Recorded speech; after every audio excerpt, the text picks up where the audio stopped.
Port Stanley Airfield, the 1st of May 1982, a little after 4 in the morning.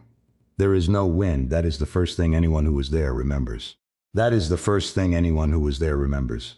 The South Atlantic in the first week of the southern winter is a place of moving air, of weather that arrives sideways and leaves without asking, and on this particular night the wind has simply stopped. The sea beyond the runway is flat and black. It is cold, but it is a still cold, the kind that settles rather than bites. In the control tower at the eastern end of the airfield, a man sits in an armchair with a rifle propped against the wall beside him and a helmet on the floor next to the rifle. On the desk in front of him is a cup of coffee that has gone cold at some point in the last hour and that he has not noticed going cold. His name is Alberto Iannar Air Force. He is an air traffic controller, by trade and by temperament, a professional, a man who has spent his working life listening for aircraft and knowing what they are before he sees them. He has been on this airfield for 4 weeks. 4 weeks to the day since his country came ashore on these islands and took them back from Britain in a single morning. 4 weeks of running an airfield at the bottom of the world with a garrison that grows every day and a supply line that stretches 400 miles back across open water to the Argentine mainland.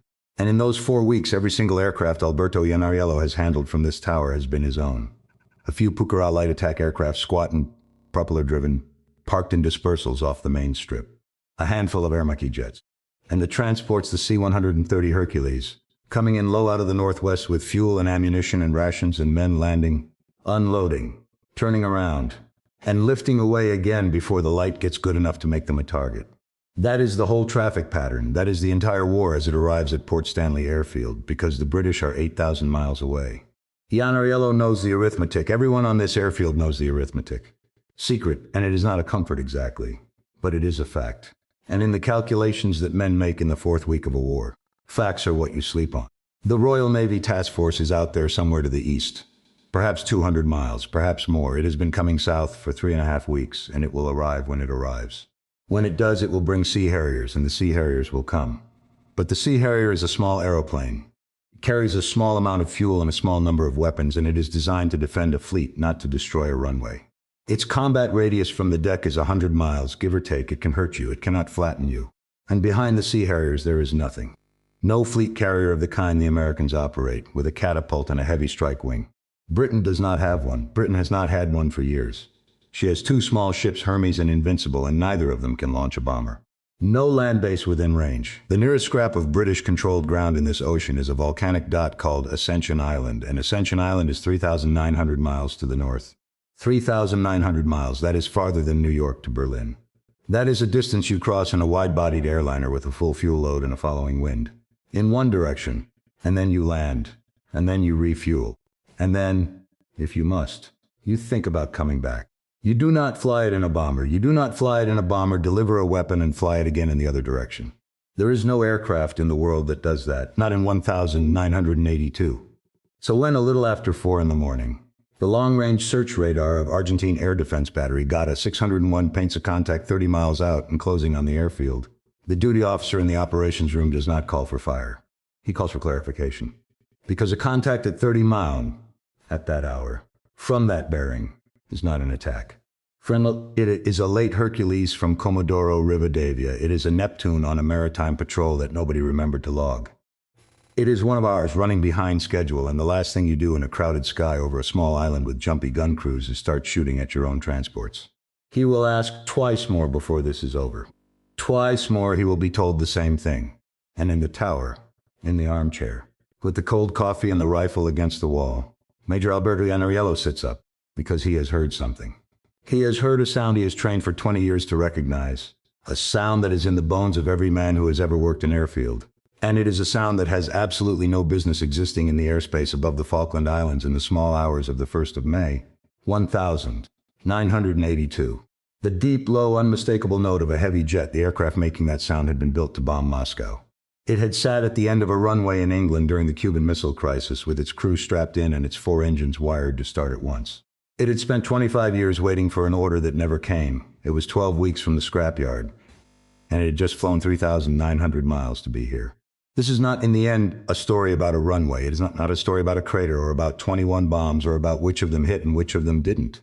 We will get to all of that, and when we get to it, I am going to be honest with you about how little of it worked in the way the men who planned it hoped it would work. This is a story about the few minutes in which an entire air force discovered that the most important number in the war it had just started was not the 400 miles between the Argentine coast and Port Stanley. It was the distance the British were willing to fly in order to be heard. One note before we go further. Every name, date, aircraft, decision and outcome in this account is documented. Where the record is silent on small things, the weather in a room, the exact minute on a clock, this account reconstructs them from the conditions of that night and tells you when it is doing so. And where the two countries still disagree about what happened, you will hear both numbers. To understand why Ainariello could not believe what his ears were telling him, you have to understand that he was not being foolish. That is the part that gets lost. It is very easy. 40 years on, with the answer written down and the photographs developed and the medals awarded, to tell this story as though the Argentines were simply caught napping. They were not napping. They had done the mathematics. They had done the mathematics carefully, and by every rule of the profession they practiced, the mathematics was correct. Argentina is a long country. From Buenos Aires tip of Tierra del Fuego is more than 1,000 miles of coastline, and the Fuerza Aérea Argentina, the Argentine Air Force, had spent its institutional life learning how to cover that geography. It was by the standards of South America in 1982, a serious force. Not a rich one, but a real one. Mirage 3 fighters bought from France, a 4 Skyhawks bought secondhand from the United States. And for the Navy, a small and very modern squadron of Super Endureds from Dassault, delivered with a handful of Exocet anti-ship missiles that would, in the weeks to come, teach the Royal Navy a lesson it has not forgotten. The pilots were good. Everyone who fought them says so. The men who flew Sea Harriers against Argentine Skyhawks in the last week of May would spend the rest of their lives saying so, sometimes in the same breath as saying that the Argentines were sent no Air Force should be asked to do. Stood Brigadier General Basilio Lamy Dozo, Commander-in-Chief of the Argentine Air Force, and by the arrangement of the military government then ruling the country, one of the 3 men in the junta. 3 services, 3 commanders, 3 votes. And here is the first thing that ought to be said plainly, because it complicates the picture in a way that the picture deserves to be complicated. Lamy Dozo's Air Force did not want this war. Of the 3 services, the Air Force had been the most reluctant. The Navy wanted the islands, the Navy had wanted the islands for a generation, and Admiral Jorge Anaya was the driving mind behind the operation. The Army was prepared to take them. The Air Force, when it was asked, pointed at a map. Look, the Air Force said. Look at where the islands are. 400 miles east of the Argentine coast. Not 400 miles from a forward operating base, 400 miles from Rio Gallegos, from San Julian, from the strips along the southern seaboard where the fighters would have to live. And then look at what we fly. The Mirage 3 is a beautiful aeroplane. It is a delta-winged interceptor, French, built to climb hard and hit a bomber and come home. And in 1982, it was still respectable in a fight. It had one characteristic that mattered more than any other on that map. It had no aerial refueling probe. None. Could not take fuel in the air. Whatever was in its tanks when the wheels came up was all it was ever going to have. Run the sum, take off from Rio Gallegos, climb out over the coast, cross 400 miles of the South Atlantic. Arrive over the Falkland Islands, and now what? Now you have 5 minutes. 5 minutes of fuel over the contested airspace. 5 minutes to find an enemy, engage him, disengage. 5 minutes. And then you turn northwest and you fly 400 miles home over freezing water in an aircraft with no second chances.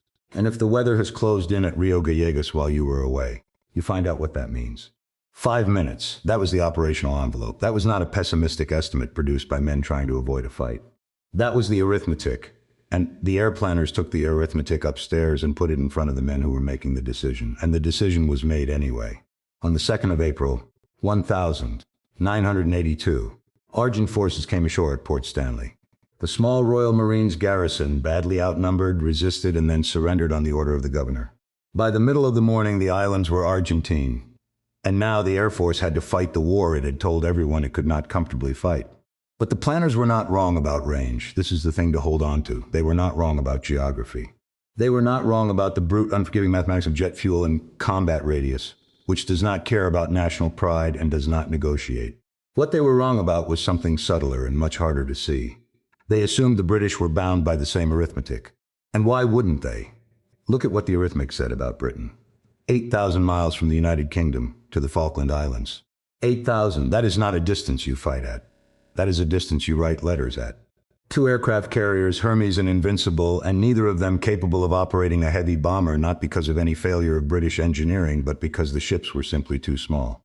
Hermes was an old strike carrier converted again, and converted a 3rd time. Invincible had been designed as a through-deck cruiser for hunting Soviet submarines. What they carried was Sea Harriers and helicopters, and what Sea Harriers did was defend the fleet. No friendly airbase in range. And the nearest British ground, Ascension, sitting at a point on the map so far to the north that it seemed to belong to a different ocean entirely.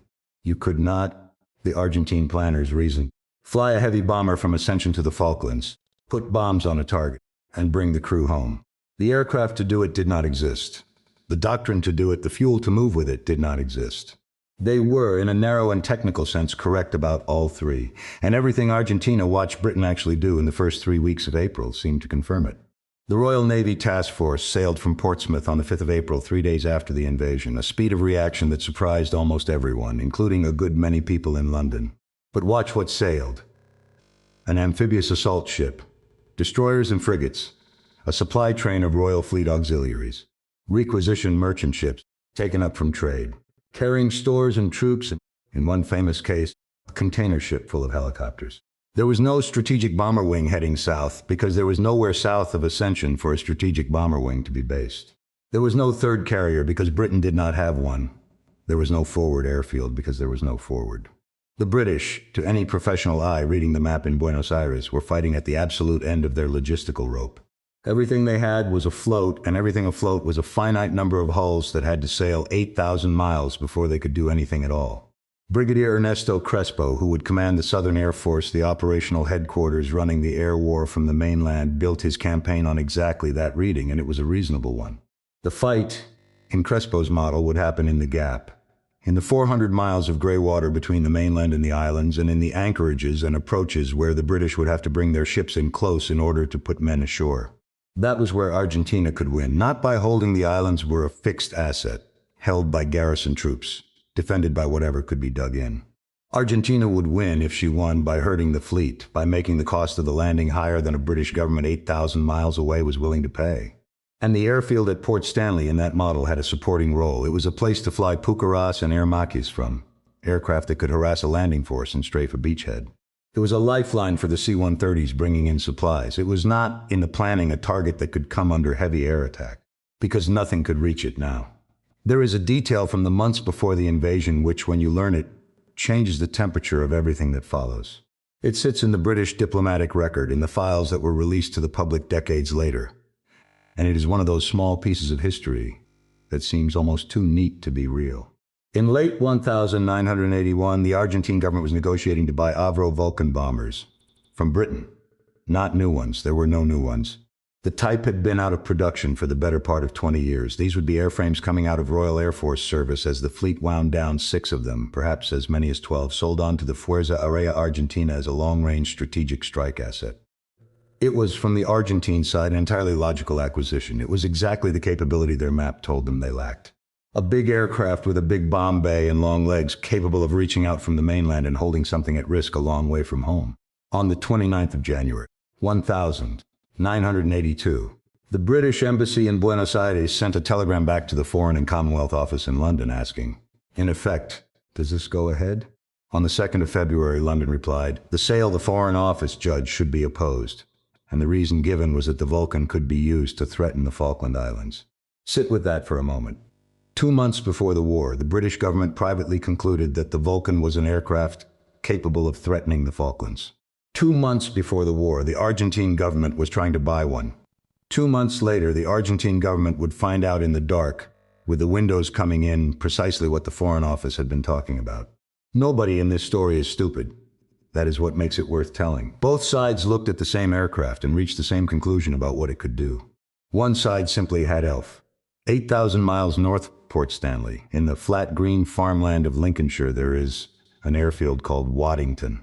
It has been an airfield since the First World War. In the Second, it launched Lancasters into the dark towards Germany, and a great many of them did not come back, and the county around it is dotted with the concrete ghosts of places that did the same.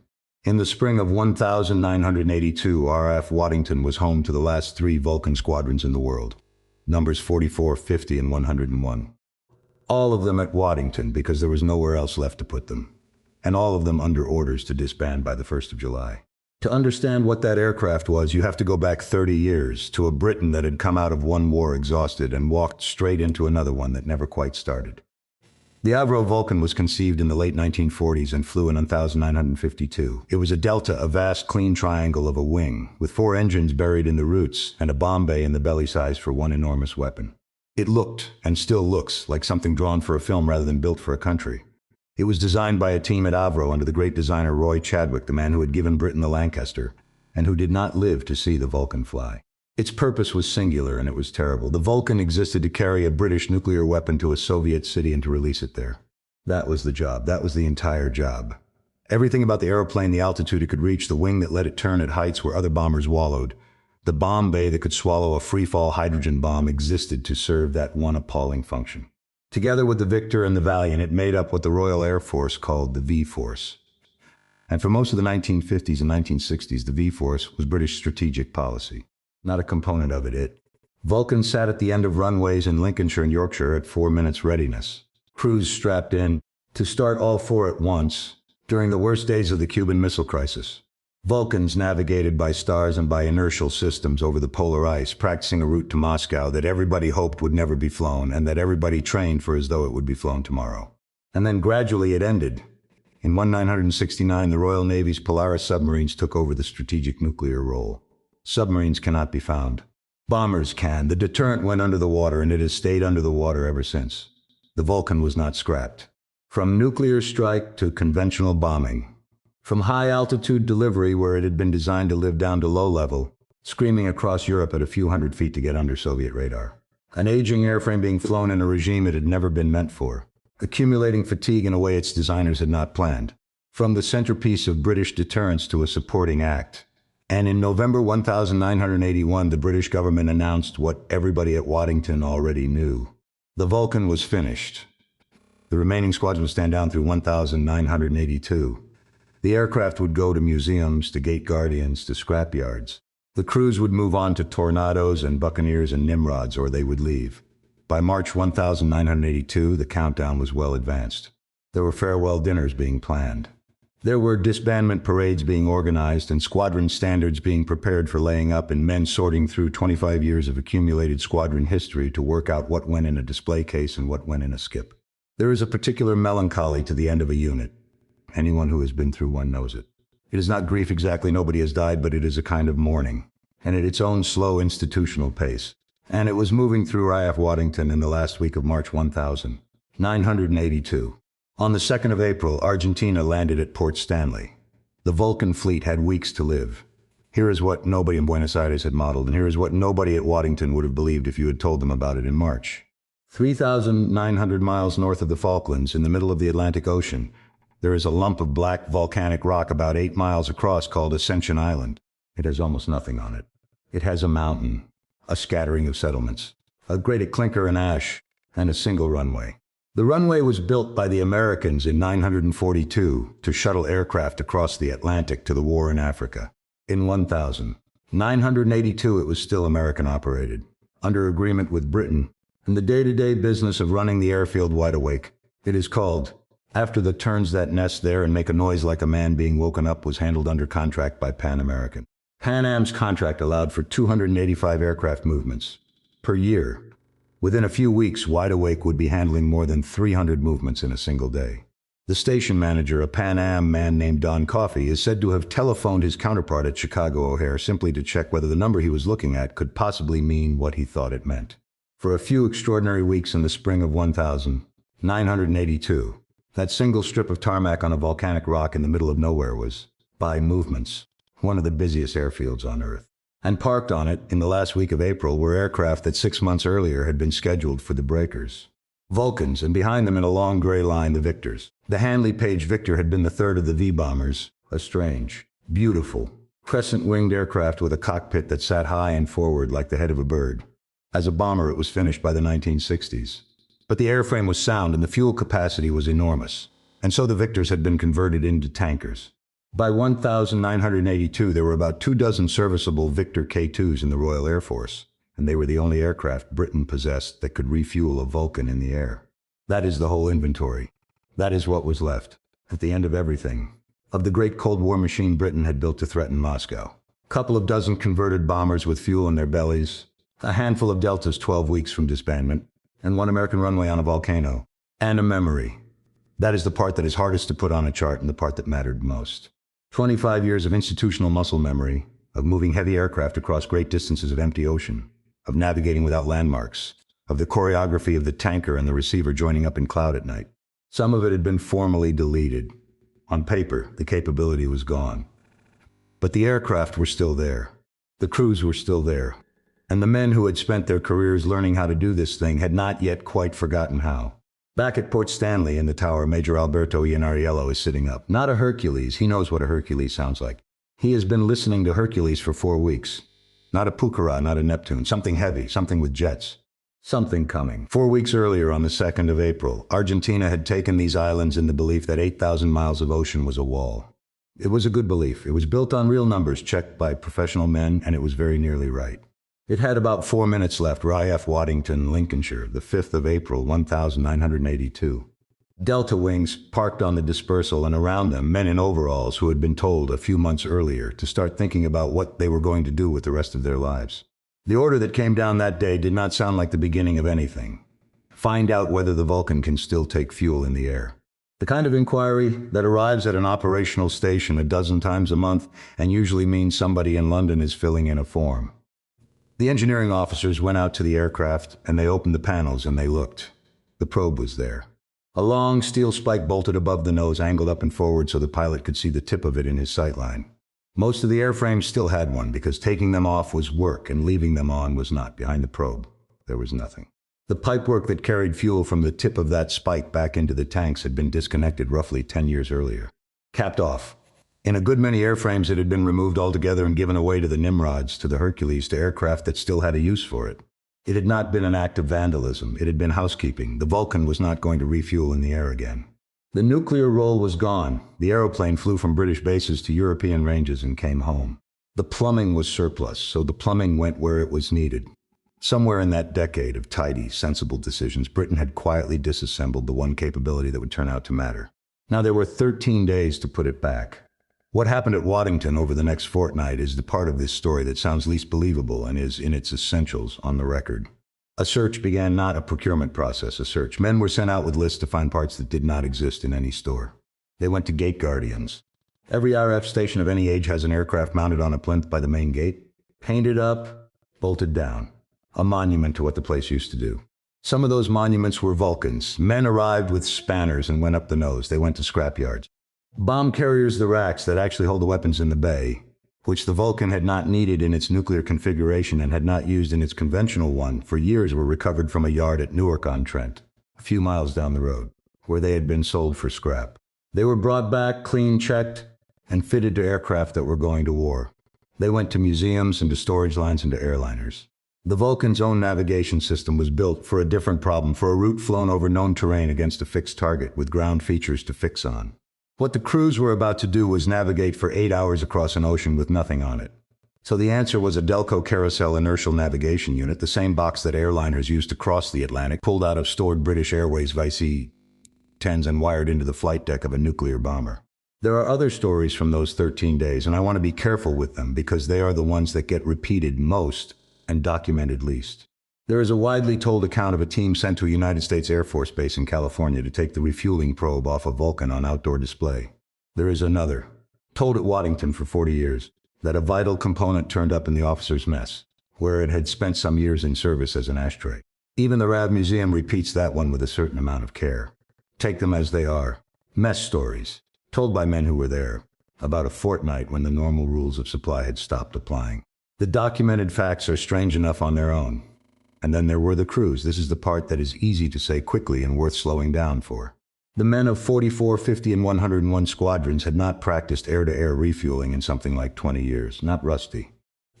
Not out of currency. Gone. The younger pilots had never done it in their lives. They had not practiced conventional bombing, the delivery of ordinary high-explosive bombs against an ordinary target in roughly a decade. The Vulcan's business was one enormous weapon released from a great height. And the whole science of putting a stick of iron bombs across a specific piece of ground was, for the men flying it in 1982, something out of a training film. They had 13 days to learn both. They flew and flew, out over the North Sea, joining up with victors in cloud, missing the basket, going round again, missing it again. The refueling probe on a Vulcan sits above the nose and slightly to the right of the pilot's eye line, and the receiver has to fly a large delta-winged aeroplane into a hose trailing behind a tanker with enough precision to seat a steel nozzle and a canvas drogue the size of a dustbin lid.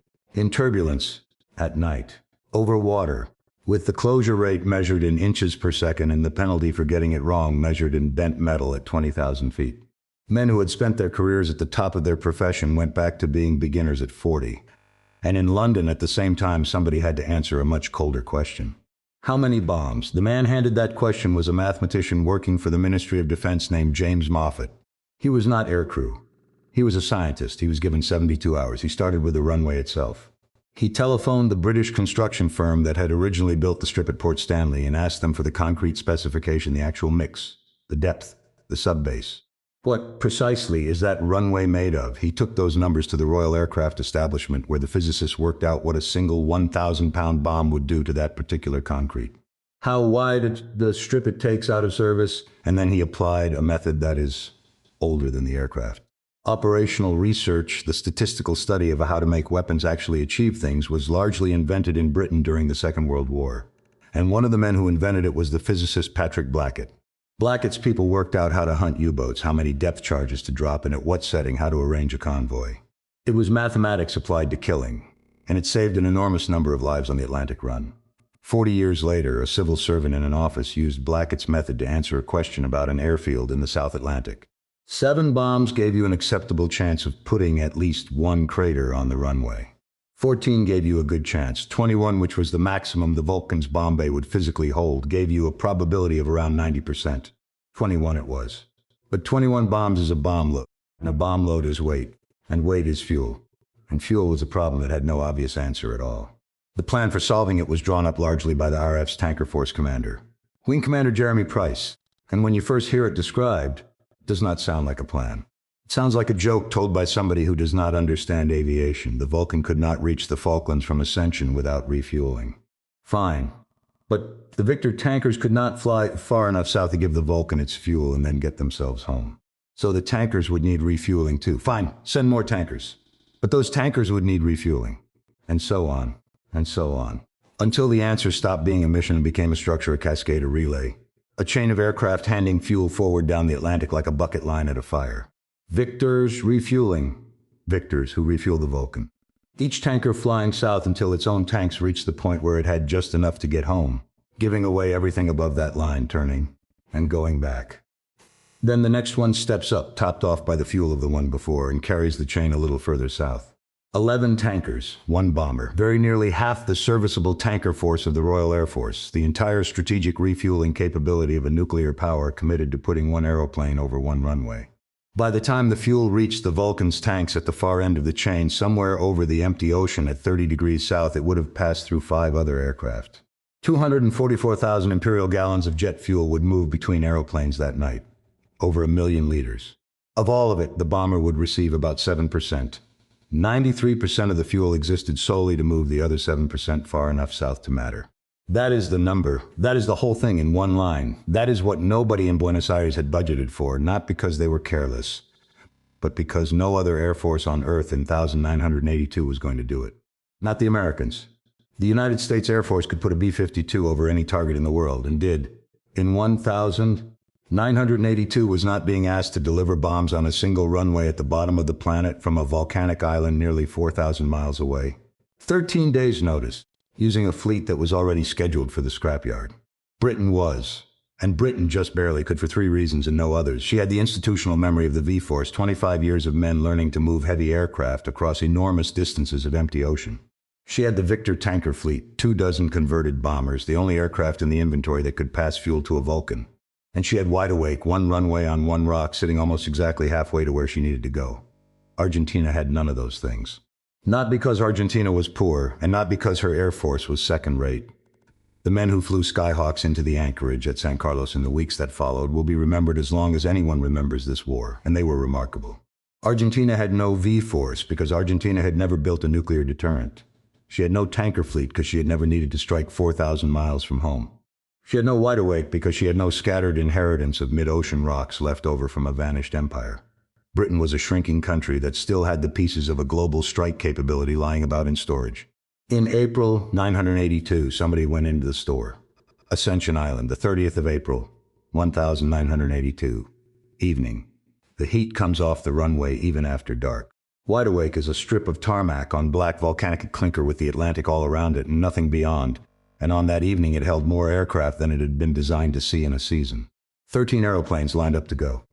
11 Victors, taxiing out one after another into the dark, engines building, the whole rock shaking with it. The primary bomber was XM-607's sister, XM by squadron leader John Reeve. Reeve was the man. His crew was the crew. They had been named as primary. They had briefed as primary, and everything about that night was built around them getting to Port Stanley. The second Vulcan XM-607 was airborne spare. The aircraft that goes along does everything the primary does, and turns back when the primary is confirmed good, which, in the ordinary run of things, is what reserves do. Was captained by Flight Lieutenant Martin Withers, with his crew, co-pilot Flying Officer Peter Taylor, radar Flight Lieutenant Bob Wright, plotter Flight Lieutenant Gordon Graham, and Air Electronics Officer Flight Lieutenant Hugh Pryor, and a sixth man on a seat that does not normally carry anyone into combat. Flight Lieutenant Dick Russell was an air-to-air refueling instructor borrowed from the Victor Force, riding on the jump seat between and behind the pilots. His job was to take the controls during the refuelings because the Vulcan crews had been practicing the maneuver for less than a fortnight and everybody involved knew exactly what that meant.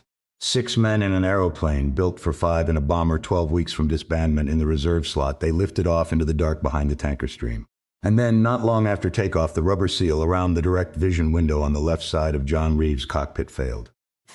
It is the one the pilot can slide open on the ground. And when its seal goes, the aircraft cannot hold pressure, which means it cannot climb to altitude, which means it cannot fly the mission.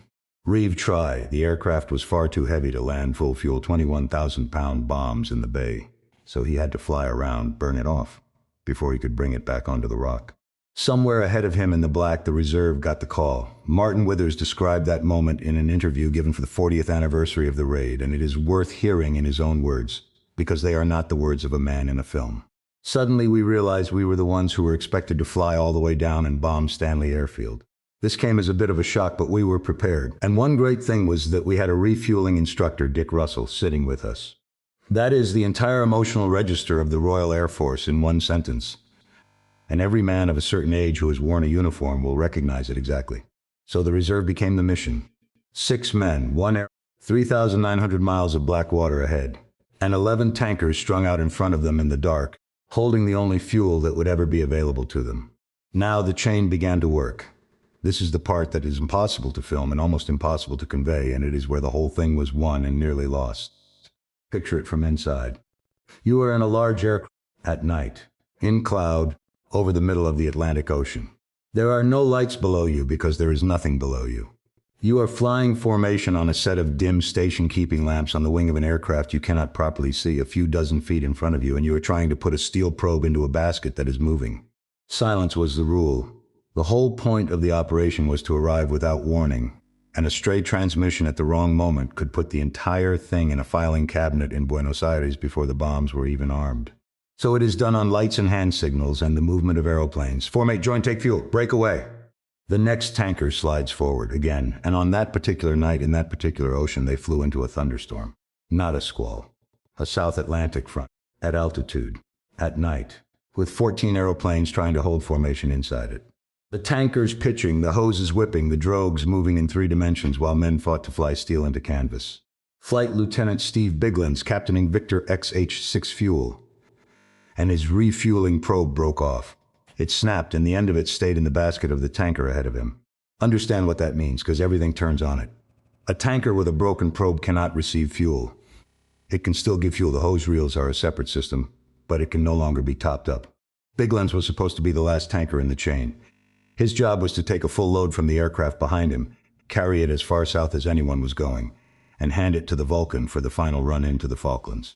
He could no longer be filled, which meant he could no longer make the delivery, which meant that at that moment, somewhere over the South Atlantic in the middle of a thunderstorm, in radio silence, the entire operation, 13 days of scrounge parts, 5 aircraft, 11 tankers, a mathematician's 90%, and 6 men in a bomber with no way home except this chain had just lost its last link. And that is where the second man in this story flew forward. Squadron leader Bob Tuxford was captaining Victor XL-189, callsign White 2, flying behind Big Lens in the Cascade. He had already given Big Lens his fuel. That was his role. Fill the last tanker, turn, go home. What Tuxford did next was worked out in his head, in cloud, at night, with no one to ask. He took the fuel back. He came in behind the load he had just handed over, which is not a maneuver anybody practices in weather nobody would choose, and then he took Big Lens's place in the chain. He would fly on south. He would perform the final refueling of the Vulcan himself. He knew what that meant. He did the arithmetic while flying the aeroplane. There was a certain amount of fuel in his tanks. The Vulcan needed a certain amount to reach Port Stanley and get out again. And Bob Tuxford needed a certain amount to see Ascension Island again. There was not enough for both. He could put the bomber over the target, or he could get his crew home. He could not do both. He flew south. At the final, Rond 89 gave the Vulcan its last load of fuel, and it was 7,000 pounds short of what the plan had called for, because 7,000 pounds short was everything Bob Tuxford had. Then he turned north, into the dark, with 4 men in the back: Flight Lieutenant Glenn Reese, Leader Ernie Wallace, Flight Lieutenant John Cable, Flight Lieutenant Mick Beer, in an aircraft that did not have the fuel to reach any land at all. And because of radio silence, he could not call for help. Not yet. Not until the bomber had done its work. To break silence early was to warn Port Stanley, was to hand the Argentine gunners a bomber and 6 men on a plate. So the crew of XL-189 sat in the dark over the middle of the South Atlantic, doing the fuel sums over and over, waiting for a code word. In an aeroplane they had every reason to believe they were going to have to abandon into the ocean. Far to the south, running on fuel had given away their own margin to provide. Flight Lieutenant Martin Withers pushed the nose down toward the sea. Ahead, invisible in the dark, a runway, around it gun batteries, and in a control tower at the eastern end of it, a major with a cup of cold coffee, who had 4 weeks of certainty behind him and minutes of it left. The Vulcan came down out of the night at 10,000 feet. 250 miles out, Martin Withers had begun the letdown, dropping the aircraft through the dark towards the sea to get under the Argentine long-range radar. Down through 3,000, down through 2,000. Down to 300 feet above the black water of the South Atlantic.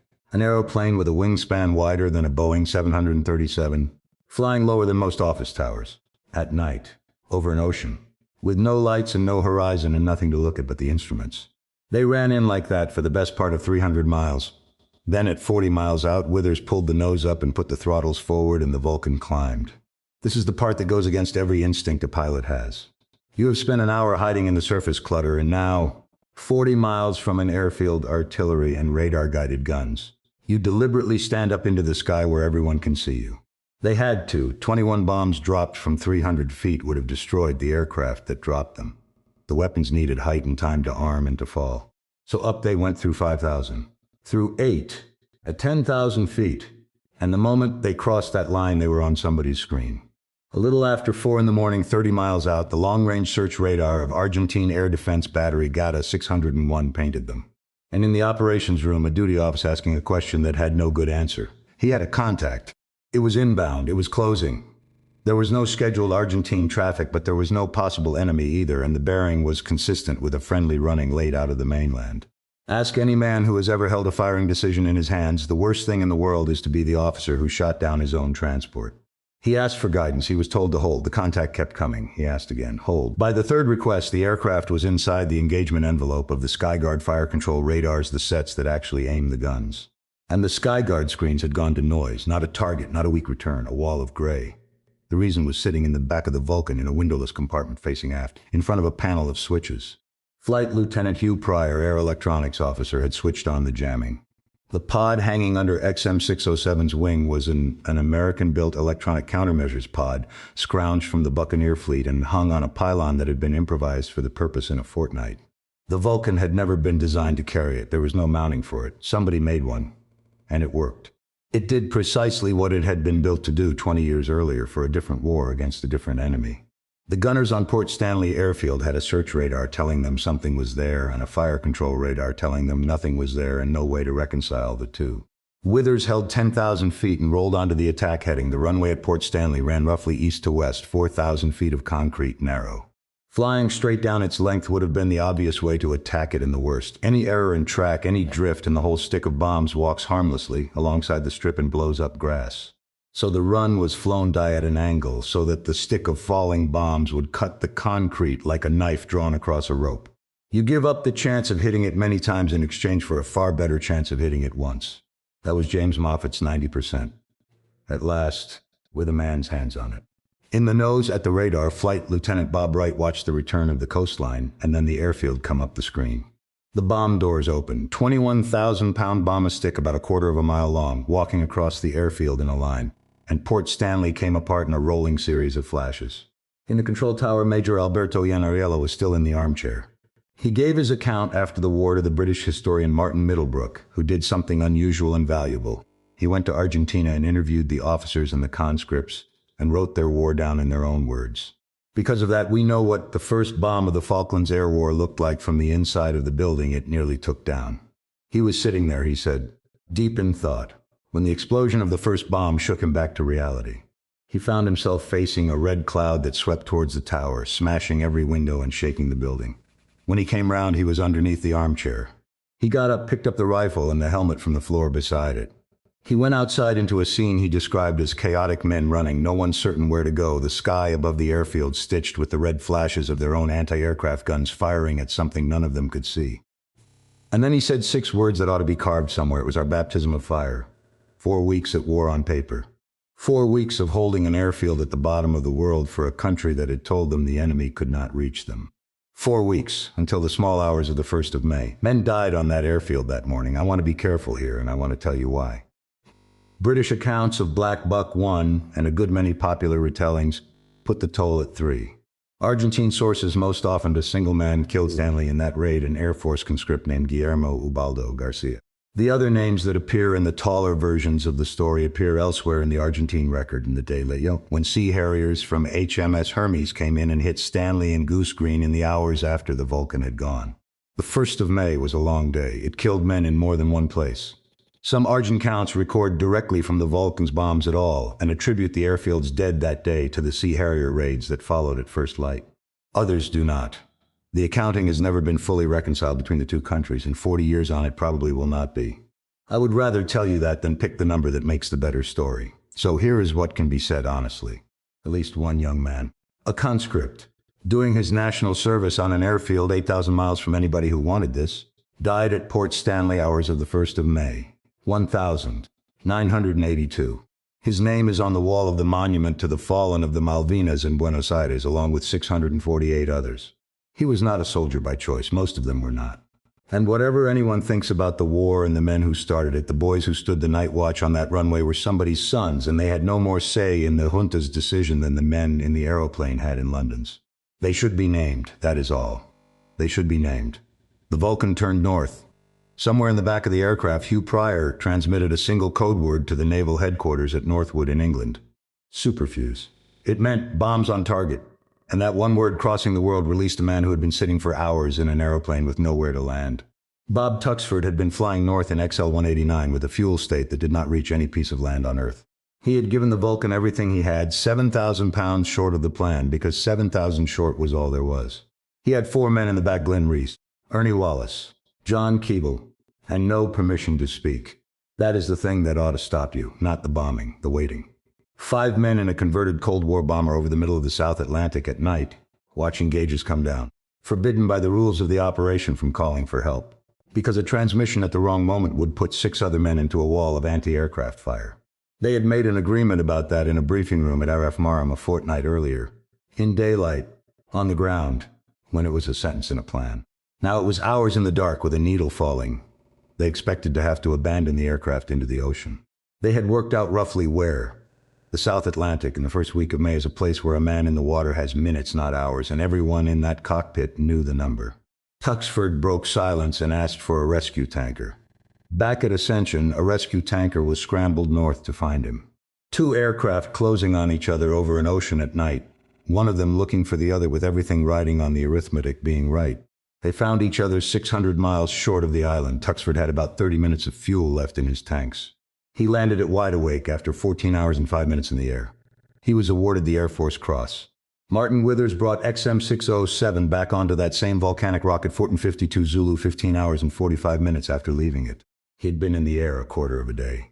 Flown, at that point, the longest-range bombing mission in the history of aerial warfare. A record that would stand until American B-52s flew from Louisiana to Iraq in 1991. He was awarded the Distinguished Flying Cross. Peter Taylor, Bob Wright, Gordon Graham, Hugh Pryor, and Dick Russell were mentioned in dispatches. Across all 11 victors, the tanker force logged 105 hours and 25 minutes of flying that night. For 21 bombs. And now I have to tell you the part that most versions of this story leave out. Because if I don't, everything I've said stops being history and starts being advertising. 21 bombs were dropped. One of them hit the runway. One. Exactly what Moffat's mathematics had promised, a 90% chance of one crater, and exactly what it had promised was one crater. The rest of the stick walked across the airfield, cratered the dispersal area, damaged buildings, and did a certain amount of harm to the men and equipment around the strip. But the concrete took one hit roughly a third of the way in from the eastern end. Argentine engineers filled it in. It took them about 24 hours.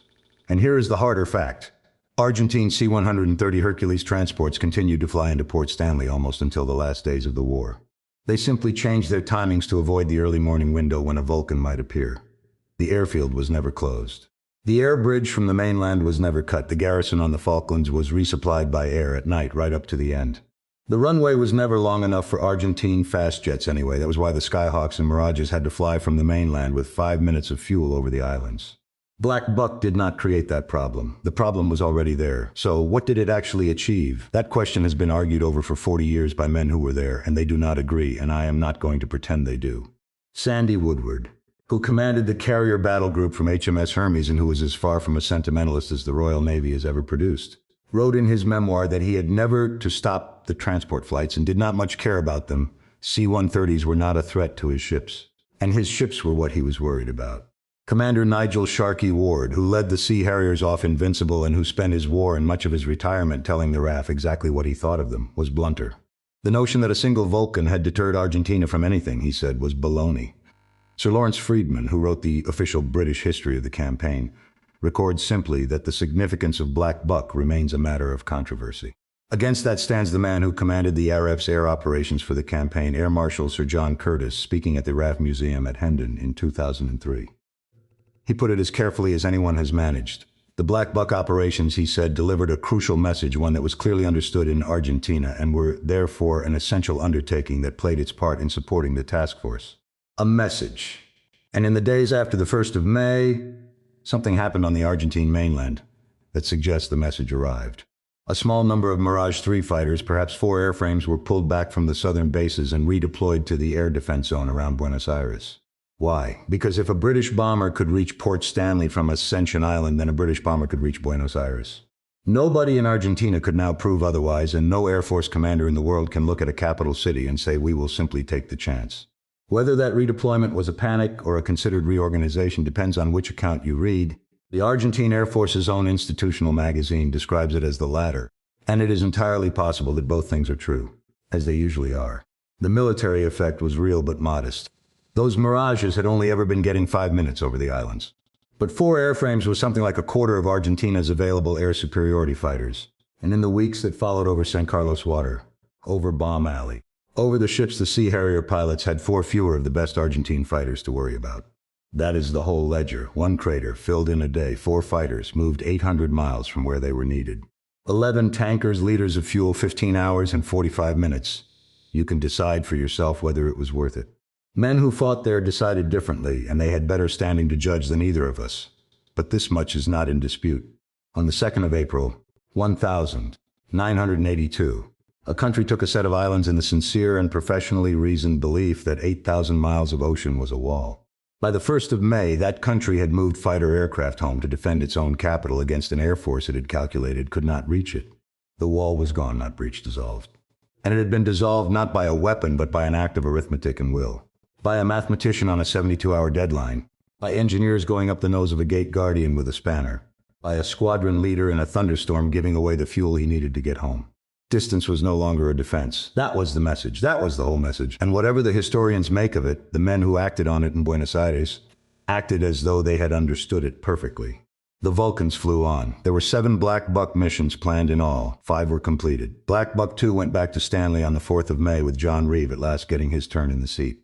Later missions changed weapon entirely, carrying American-built Shrike anti-radiation missiles, hung on those same improvised pylons to hunt the Argentine radars that were guiding the guns.